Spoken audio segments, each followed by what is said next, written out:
loves, what's up? It's me, Audra. Welcome back to my channel. For those of you who are new, I am not sure how you got here, but certainly I'm glad you came. And if you are new here, well, you're in for a treat. All right, if you enjoy chaotic, frenetic energy, you like beauty, you like horror with a little bit of commentary thrown in between, then I suggest you go on ahead and subscribe. For the low price of $0. I will tell you a holiday wish that I have.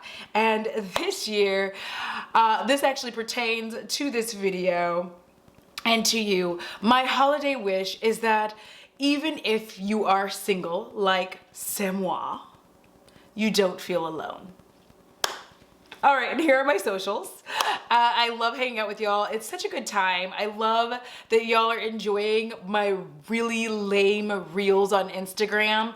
I do not even know what to say. I truly appreciate y'all because I literally don't know what I'm doing. Like, most of it's all accident. So I really appreciate y'all. Thank you so much. All right. What are we here with today, Audra? So what we are here with today is something that I have wanted to talk about. I did a love stuff stream about a month ago, and I thought, you know what? Let's add a little bit of love stuff into Gothmas Live, which is also called Livemas, which next year I'm just gonna call it Gothmas Live. Let it go. All right, so what we're gonna be talking about today is this. I have never been in love. Now I know some of you are gonna be like, Audra, you were married for like 10 years. How are you not in love? all right, to get to there, also I need to say this. When exactly has love and marriage always been together? They haven't. But to tell the tale of how I've never been in love, first I have wine, so we're gonna take a sip. So good. So good. All right, so to tell the tale, I'm going to first explain the 3 people that I thought that I was in love with. And this is gonna include my ex-husband. So, I'm also gonna need you to direct your eyes to this trash-ass chart as an explanation as to why I will be single for life. I like how I just randomly use weird, like a French accent to say English words in a French accent, but like, it's not French. I'm still saying ex-husband. Anyway, all right, so we're gonna start with my first love, or love in quotation marks, because I met a man, and I'm just gonna say their names. I don't care. It was 20 years ago. He doesn't know I have a channel. He doesn't know I exist. And I'm not saying his full name, so does it matter? No. I met a man named Theo on the beach one time, and he was quite lovely. He was into skateboarding, and at the time I was like I really was the skater chick. And so as much as I hate to admit it, and I don't hate to admit it because it is a bop, Skater Boy was my jam. Like, it started to become a jam because I was like, I know what she's talking about. I like Skater Boys. He's a photographer for skate. So, anyhoozits, I meet him and I fall for him and I like him, but I don't ever let myself fall too hard because here's the thing. I have a very generous and open and loving heart. I will fall very quickly for someone that I like. However, if they give an indication that they are not falling for me the same way, I just keep my heart guarded the whole time and never actually fall in love. So even though he and I, him and me and him were together for almost 2.5 years, to the point where even my mother thought that we were potentially gonna get married, I just never allowed myself to fall fully in love with him. And I didn't know that I hadn't fallen in love with him until I moved. It was a very tumultuous relationship. He didn't want to fall in love because he had been in love before and had his heart thrown into a blender.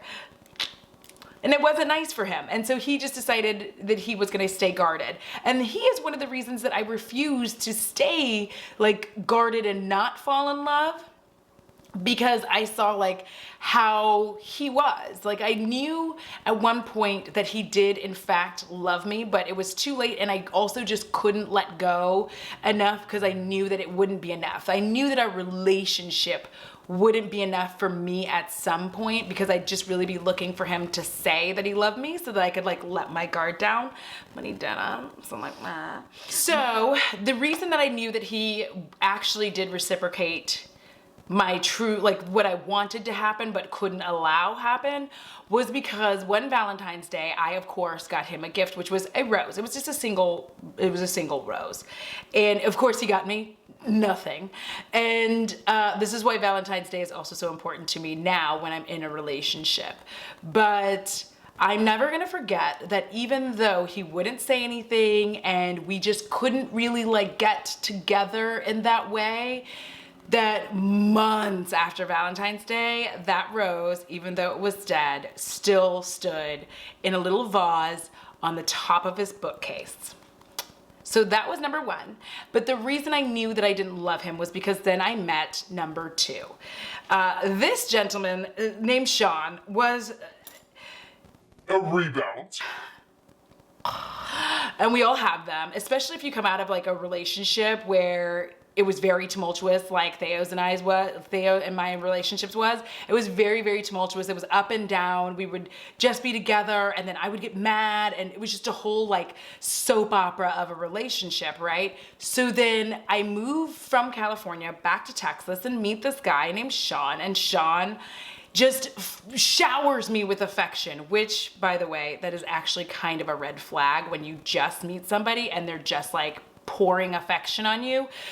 That's some stalker material.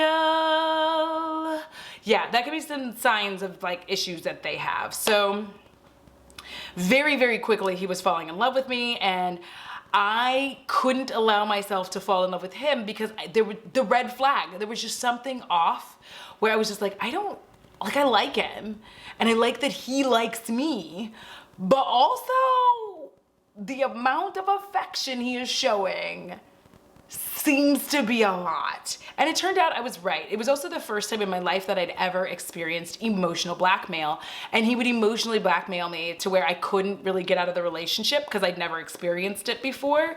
And so it would be like where I'd be like, maybe we just need like a little bit of space, babe. And he'd be like, ah, and he'd kind of cry and get really upset and like call me a lot. And I just didn't know what to do with all of that energy at that time. So I'd just be like, okay, we can just stay together. And then I would just lie. badly.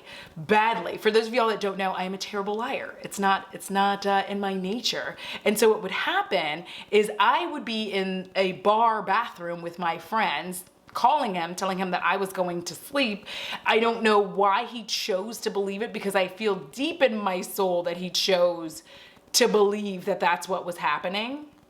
And I say this because like you can hear the music just pounding, like boom, boom, boom. And that was like back in the days where it was like, say yeah, yeah. You know, like Usher and Lil Jon, like that shit was going through every wall. So I was just like, yeah, I'm going to bed. And he'd be like, all right, we'll sleep well. I'm like, okay, baby. And then like just like go off and party. And I realized very quickly that I wasn't in love with him, even though I did say the words. Listen, young me was different. A lot of us when we're young will say the words, I love you, even if we don't necessarily feel it, because we don't know what to say. When somebody tells you that they love you, you're just like, I love you too. Now, in this age and who I am now, comfortable with who I am as a person, I'm gonna tell you, if somebody were to tell me that they love me and I didn't love them back, I would just have to tell them like, I don't feel the same. I enjoy spending time with you, but I'm not quite in love with you yet. And if I can understand if that's gonna upset you and you don't wanna see me anymore, but I don't wanna tell you I love you back when that is not how I feel, because of the situation with him where it just seemed like I could not get out of this entanglement. He held on very, very tightly. And even when I would break up with him, he just would not let go. And in fact, the only way that I could break up with him was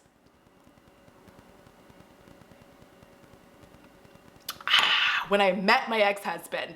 So I met my ex-husband on the tail end of me slowly trying to extricate myself from this relationship with Sean. Now, if you're not noticing a pattern here, you should.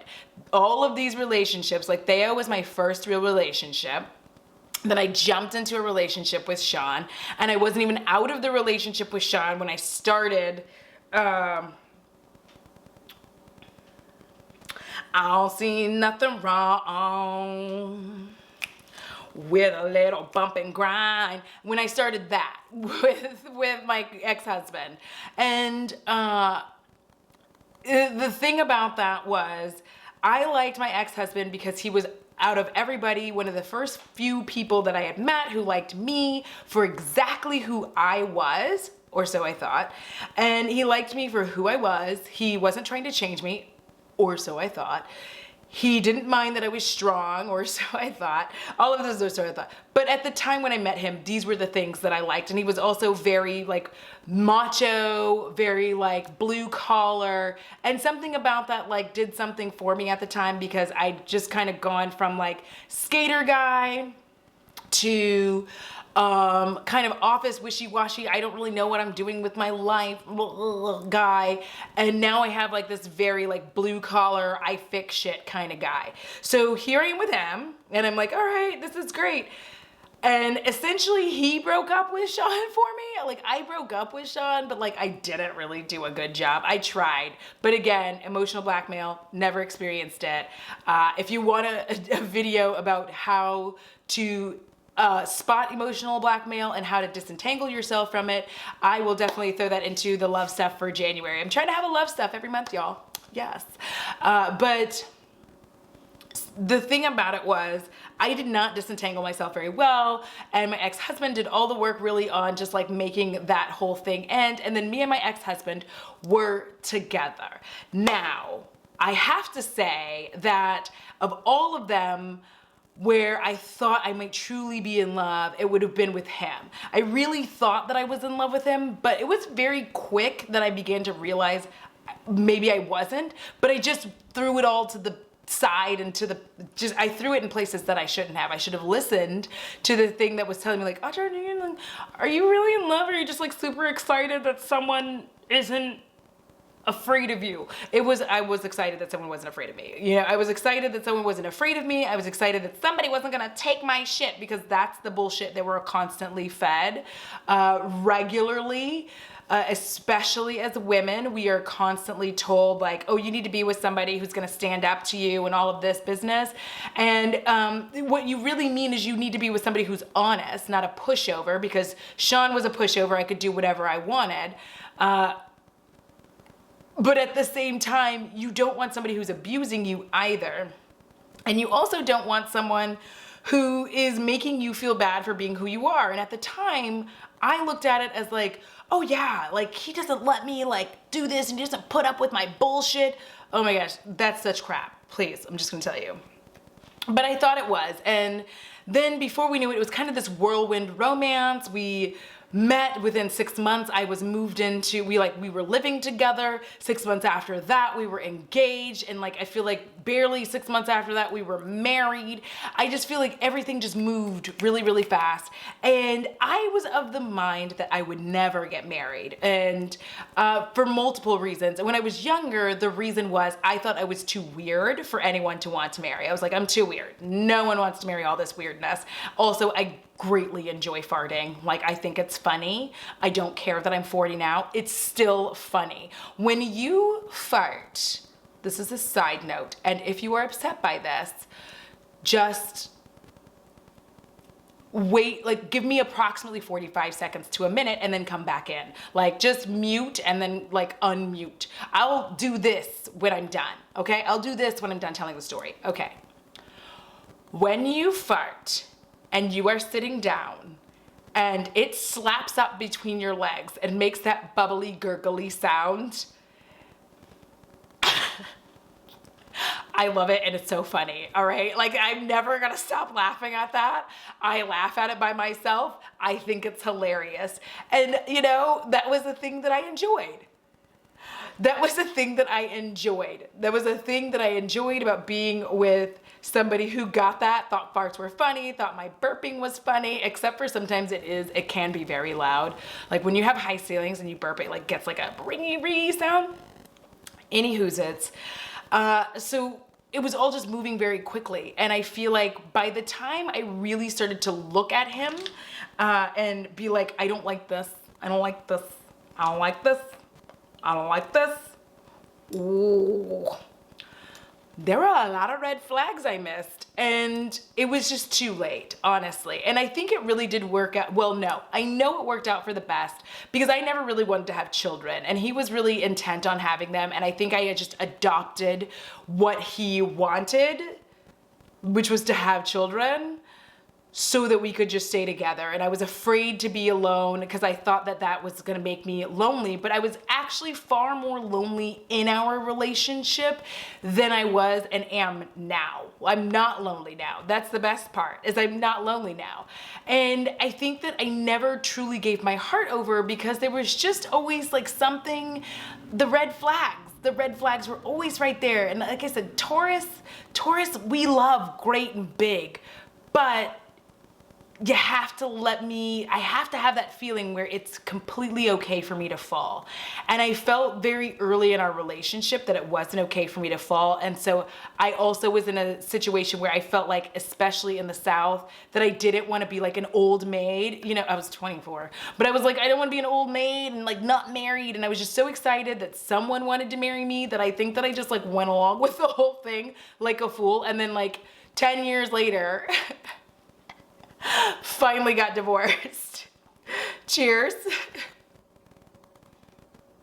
So yeah, I have never been in love. I have never allowed myself to truly fall for somebody, but I feel like it's because I always knew, and then I was too immature to really like investigate and take time to evaluate my feelings, and I should have, because I think one, mixed signals, people were hurt, and that wasn't good.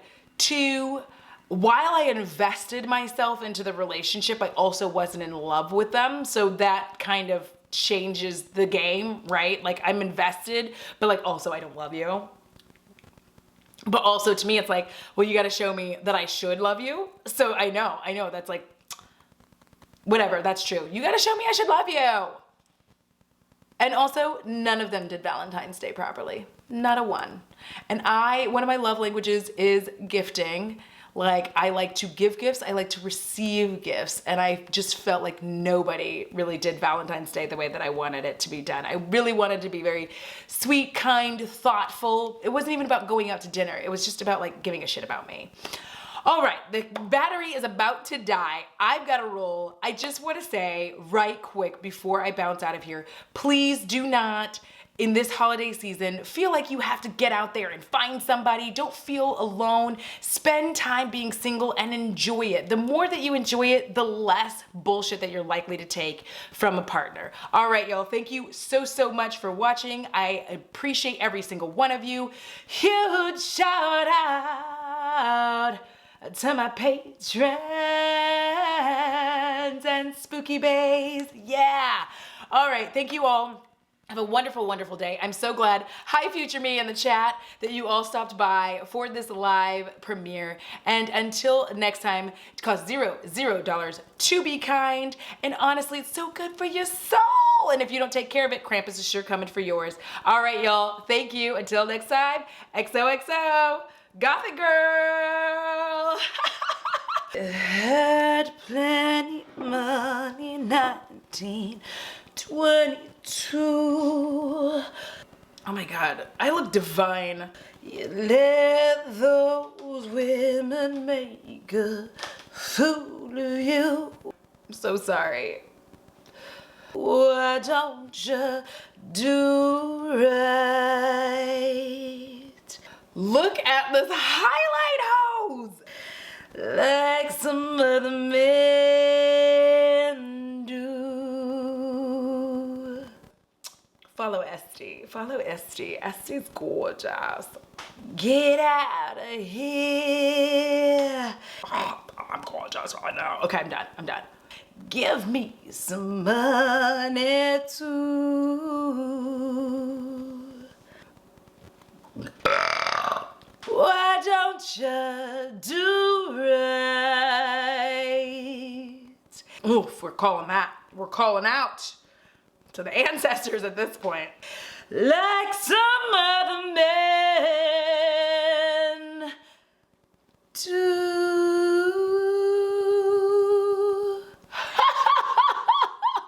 All right, that's enough That's enough tomfoolery. All right, let's film.